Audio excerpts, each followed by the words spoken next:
Perfect. Thank you so much. Hello, world. What is up? Welcome to Build. I'm your host, Matt Forte. We are here live at the Build studio in New York City. The supernatural thriller, Midnight Texas, which is based on the best-selling book series by Charlaine Harris, incidentally, author of the novels that inspired True Blood. The show, it takes us on a journey into a remote Texas town where nothing is what it seems. In season 1, our friends successfully more or less prevented a total collapse of the veil between the living and hell. And as we enter season 2, we are poised for even more supernatural craziness as the threat to midnight migrates from below the ground to their backyard. Joining me in just a few short moments, the cast of Midnight Texas is here. Make some noise. François Arnaud is here. Parisa Fitz-Henley is here. Arielle Kebbel is here. Jason Lewis is here. Peter Mensah is here. How do we feel? Huh? How do we feel? These are cool people. And they're here. Very excited. We're going to get them all out in just a second. But before we do, I believe we have a quick look at season 2. So let's go ahead and run that clip.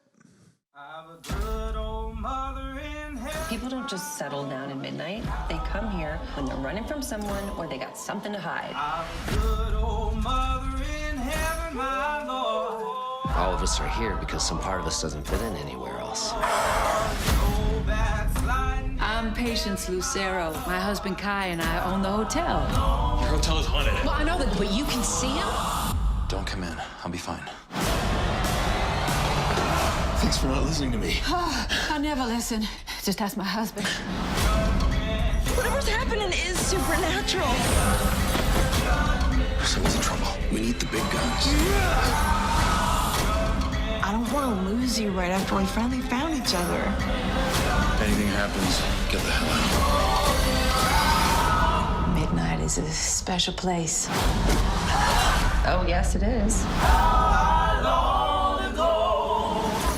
I know you guys are about to make a crazy amount of noise. Join me in welcoming from Midnight Texas, François Arnaud, Parisa Fitz-Henley, Arielle Kebbel, Jason Lewis, and Pete Mensah. Yes! All of them, right here. Come on. All right. Season 2, my goodness, congratulations. How awesome. Thank you. Fantastic. So exciting. Thank you for being here and hanging out with us. I'm stoked to kind of dive in and talk to you all about the fun parts of making it and everything that's gone into the show. But first, I saw you guys you're just out of Comic-Con. You were just there, right? New York Comic-Con? Very exciting. I love talking to people after they've been at Comic-Con. You guys were all there for season 1 as well. You did that once before, so it was nobody's first time, right? No? Okay, good.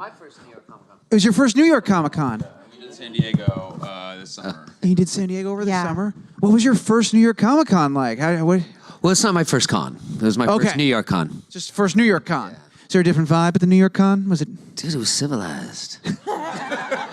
Yeah, but they're all exhausting in like the best way possible. There's so much energy and it's incredible, but it's like a whirlwind of energy. For once, we're not wearing the costumes. True. Exactly. That is true. You're yourselves, and you're amongst all of this chaos and excitement and energy. I imagine that to be physically and emotionally draining. It's got to be a rough thing to do. And I also got a lot of ideas for Halloween costumes. Oh, I want to get into that. It's draining, but you know what? You're so grateful that people love what you do. You know, we're pretty fortunate. 100%. You know, the show is coming back. What is essentially Halloween weekend? I mean, it is. It's Halloween weekend, which is perfect timing. I'm very excited for that. You just mentioned Halloween costumes. I gotta figure, working on this show, being a part of the show. If you weren't a fan of Halloween, you certainly must be by now, and it must be a great time of year. Was that the case for anybody? Were you already into this kind of world before you ever became a part of Midnight Texas? Were you a fan of Supernatural? Were you a fan of Halloween? Let's go around. Well, let's put it this way: it's not my first vampire. Yeah, exactly. He's a little different, but he's not my first. Yeah, he's a little different. Yeah, for sure. Anybody else? Love this world. I mean, I think genre fantasy stuff in general is some of the best storytelling because it frees you up in terms of rules. So the things we get to do, you don't get to do on a family drama. But we are a family. Yeah, we're a family Just a who very might different rip your kind of head family. up from your shoulders. Yeah. Slightly dysfunctional. Magically put it back on again. Yeah. I come from an Italian family. Honestly, all of that sounds pretty par for the course. None of that's out of the ordinary. All of those things are on the table at any given holiday. So Sure. yeah. That guy's suit's amazing. I love New York. Love it. Wow. Love it. That is a moment in time that we all just had together. All right, before I get into this is my last Halloween question before we get into the show. Your show's coming out on Halloween weekend. Do any of you have big Halloween plans? Is there any fun things for Halloween? I think we should try to get together. I and do. watch the show. You I think we should watch the show over and over again. We've Bias? talked I about don't know. like switching characters There it is. for That's Halloween. The ultimate cosplay. Yes, yeah. You guys have to do that for the next con. Is go in the character that you don't play. Like that's what you have We to did do. talk Well, about it. yeah, Well, this I year I, have did Olivia. Deadpool. All right, done. This year I did Deadpool. I think I might go as the cat. There you go. Brilliant. Mr. Somebody- Snuggly need is to see his that. name. Yeah. Oh my God, that I'm on board. I'd love to see that. Just to see you. Basically, what you're saying is you want to see me with hair. I want to. Yeah. I mean, let's not say the little pointy ears are going to be adorable as well. You're an imposing figure. To see you as an adorable cat, it's just a great juxtaposition. I'm on board. That's all I'm saying. Thank you. Very tall furry. Very tall furry. Yeah. Well, I'm pretty sure the audience is so with. hard. Wouldn't we? Don't we want to see him as a cat? Don't we? And we're out. What else No can you do longer about after me. that? Yeah. I went as Deadpool no. I did a tribute to Deadpool at Comic-Con. Yeah. So I think the natural next step is to be a character. Yeah, you gotta- But I had a lot of fun being Deadpool. Yeah. That's also there's like some connective tissue there. I feel like Olivia's mentor Yeah.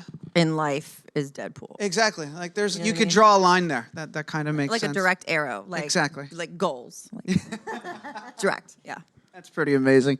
All right, well let's talk about season 2, guys. I'm so excited. I mentioned this briefly in the introduction, but it is a big part of it, as we saw in the cliffhanger from season 1.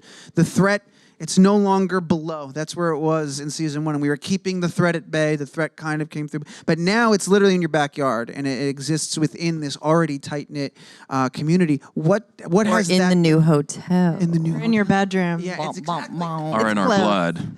Or in your blood, yeah. We're gonna unpack all of that. We're gonna unpack all of We that. have so many taglines for you. Yeah. But yeah, let's talk just broad strokes first. What does that do to the energy of the town? What does that do to the way in which they interact and interplay? Knowing, is there a heightened sense of paranoia? Is there a higher awareness of what's going on now, and just the excitement of diving into that? I think the fact that there's a new hotel in town is just gives a totally different vibe to Midnight. There's it's not hipsters in one-stop Midnight. town anymore. There's hipsters in search for meaning, and it makes it pretty exciting and makes way for tons of new characters to come in as owners of the hotel, but also patrons and creeps. And it's good because it brings in an external element into our dynamic. And whereas we all bonded over the fight last season, this is going to start tearing at us and see if we can survive that. Like real family. Well, yeah, in a town and an environment that is so cautious of outsiders. Like, here is a building devoted to attracting as many outsiders as possible, like, and bringing them into Midnight. And encroaching on Fiji's business. Precisely. And, this generally we're suspicious of new people, but they come in with some very interesting quirks, shall we say. And folks definitely need to immediately start investigating. Yeah. One of my favorite scenes in the first episode is Olivia investigating. We're the Scooby-Doo gang. Yeah. Yikes! That's what we should go as in next Comic-Con. There you go. Yes! Yes! We already have the van. Yes! We found it! So we're abandoning the cat idea. Is that what I'm hearing? I'm just. Thank goodness. No, but there is a dog. Or you could be the dog. Oh my God, you're Scooby! Yeah, you're not getting out of this without some kind of adorable set of ears and a furry jumpsuit. What's That's happening. with the ears? It's part of it. I didn't decide that. You're an ears man. You're an ears man. I'm not an ears man. I'll tell you that. You're a shoe man. Perfect canvas. Tell by your cool shoes.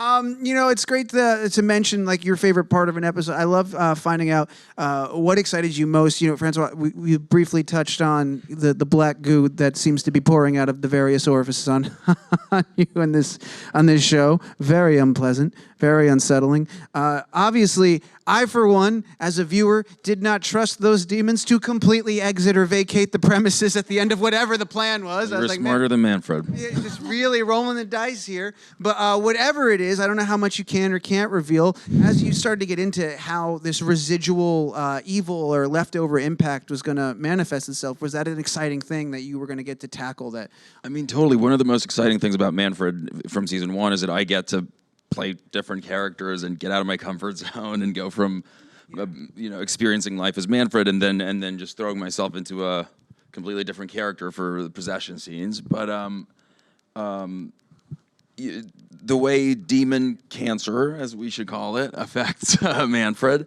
it's just like I got to channel the Jack Nicholson in me for the first episode, and that was just, unexpected and amazing.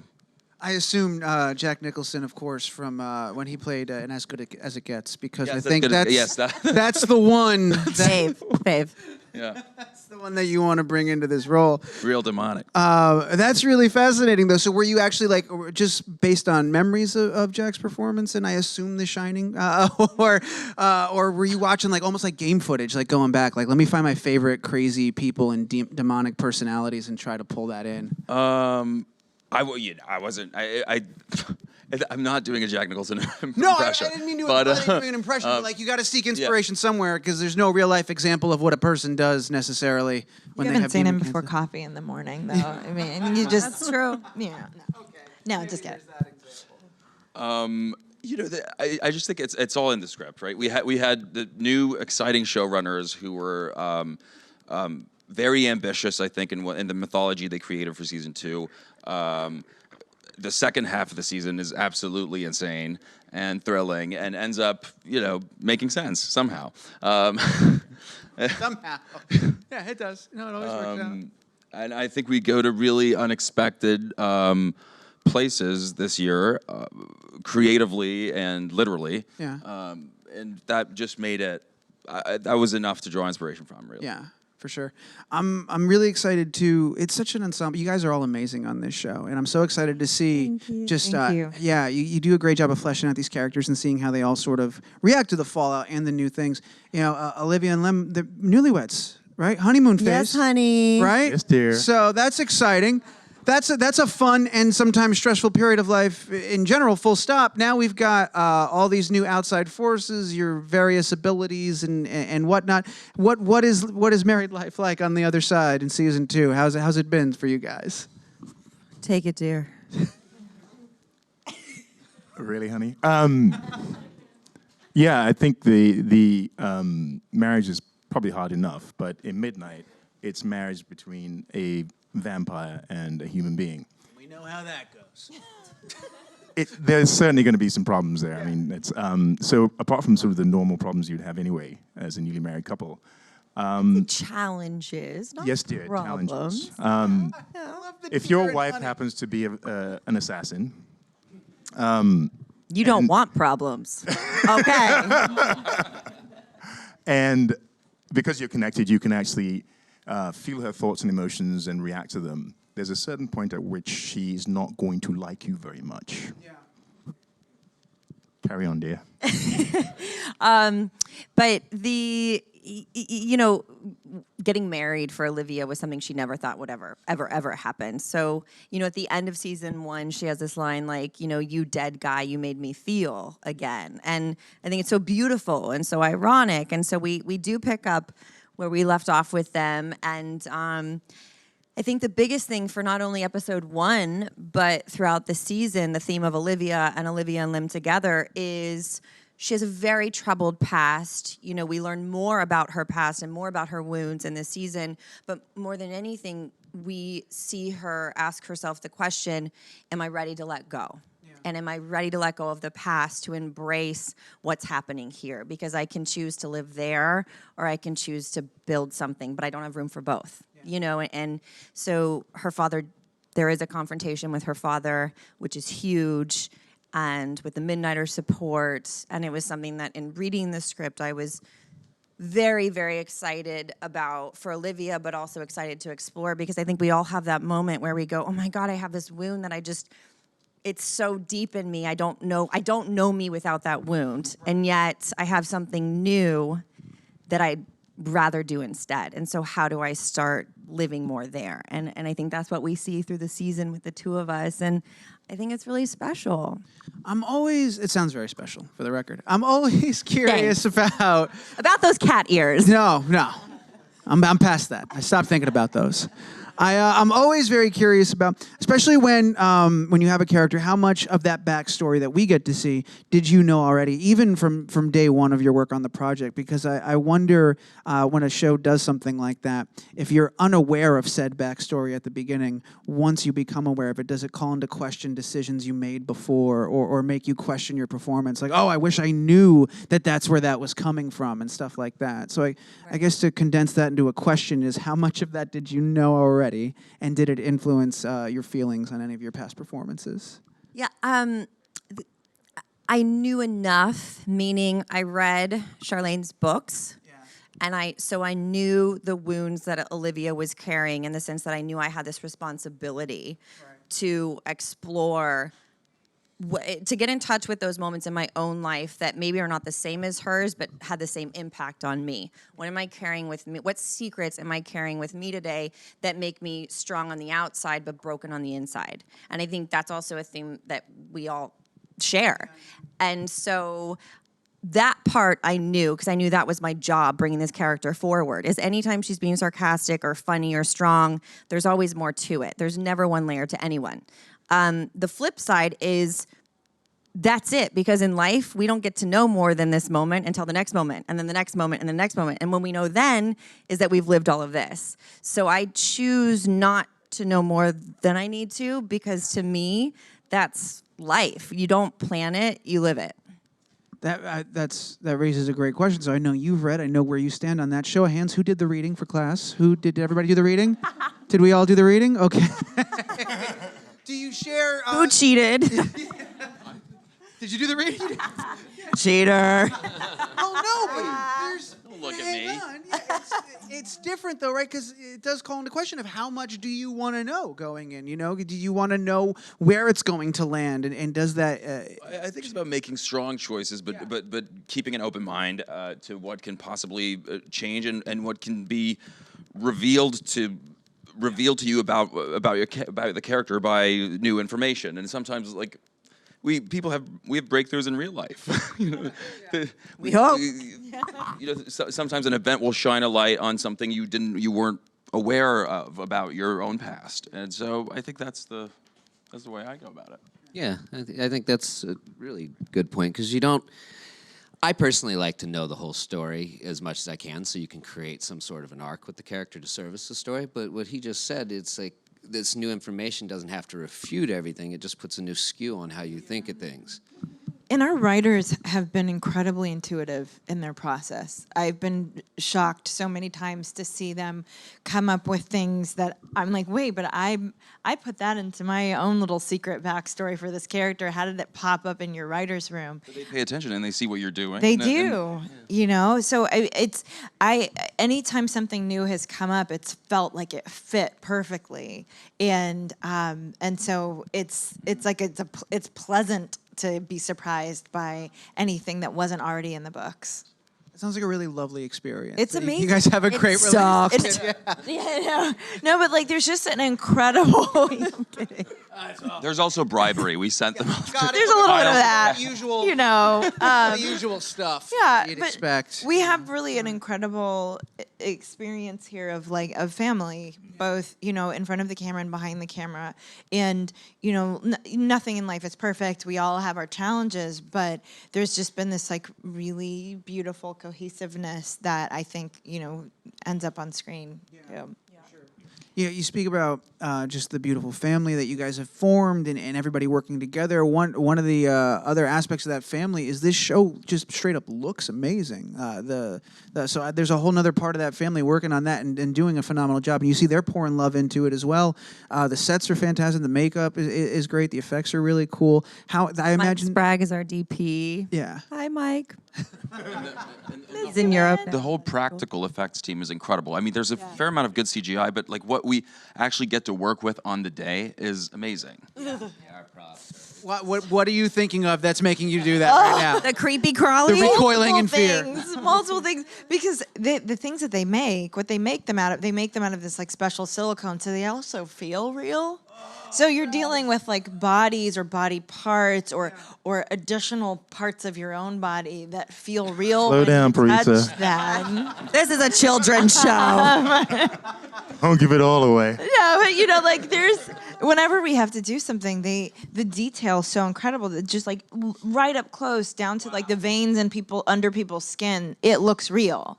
So I know I've walked up on dead bodies on accident, like in the parking lot. Children's show. Someone is just, they're fake dead bodies. You just they're touch dolls. them to see if you poke them, see if they're real. Well, I mean, I almost had a heart attack.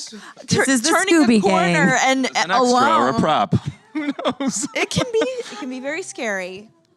You would be scared too. We really need the Scooby-Doo episode where we really do. we pull the mask off the bad guy and he's like, yeah.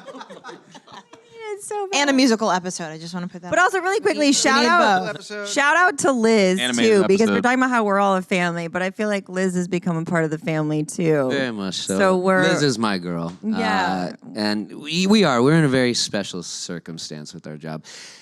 Any workplace you go to, because it's your job. This is one it's been so healthy and fun and collaborative, and not just with us, but like you were saying, Part of with the this gang. FX team, with the producers, the directors. It's a really kind of a special world, Midnight. It's pretty awesome, and you feel a lot of that on screen, and you see a lot of that effort and that love. Speaking of what things are made of, what's the black goo made of? What is that? You got a lot of that. Black goo. Just black goo. It's quite minty, actually. Yeah? Yeah, it's not bad. No way. Yeah. That's pretty impressive. I got a little bit left here. You just walk around. Yeah, I'll take. Yeah, I want to see what's up with the black goo, guys. I'm made of.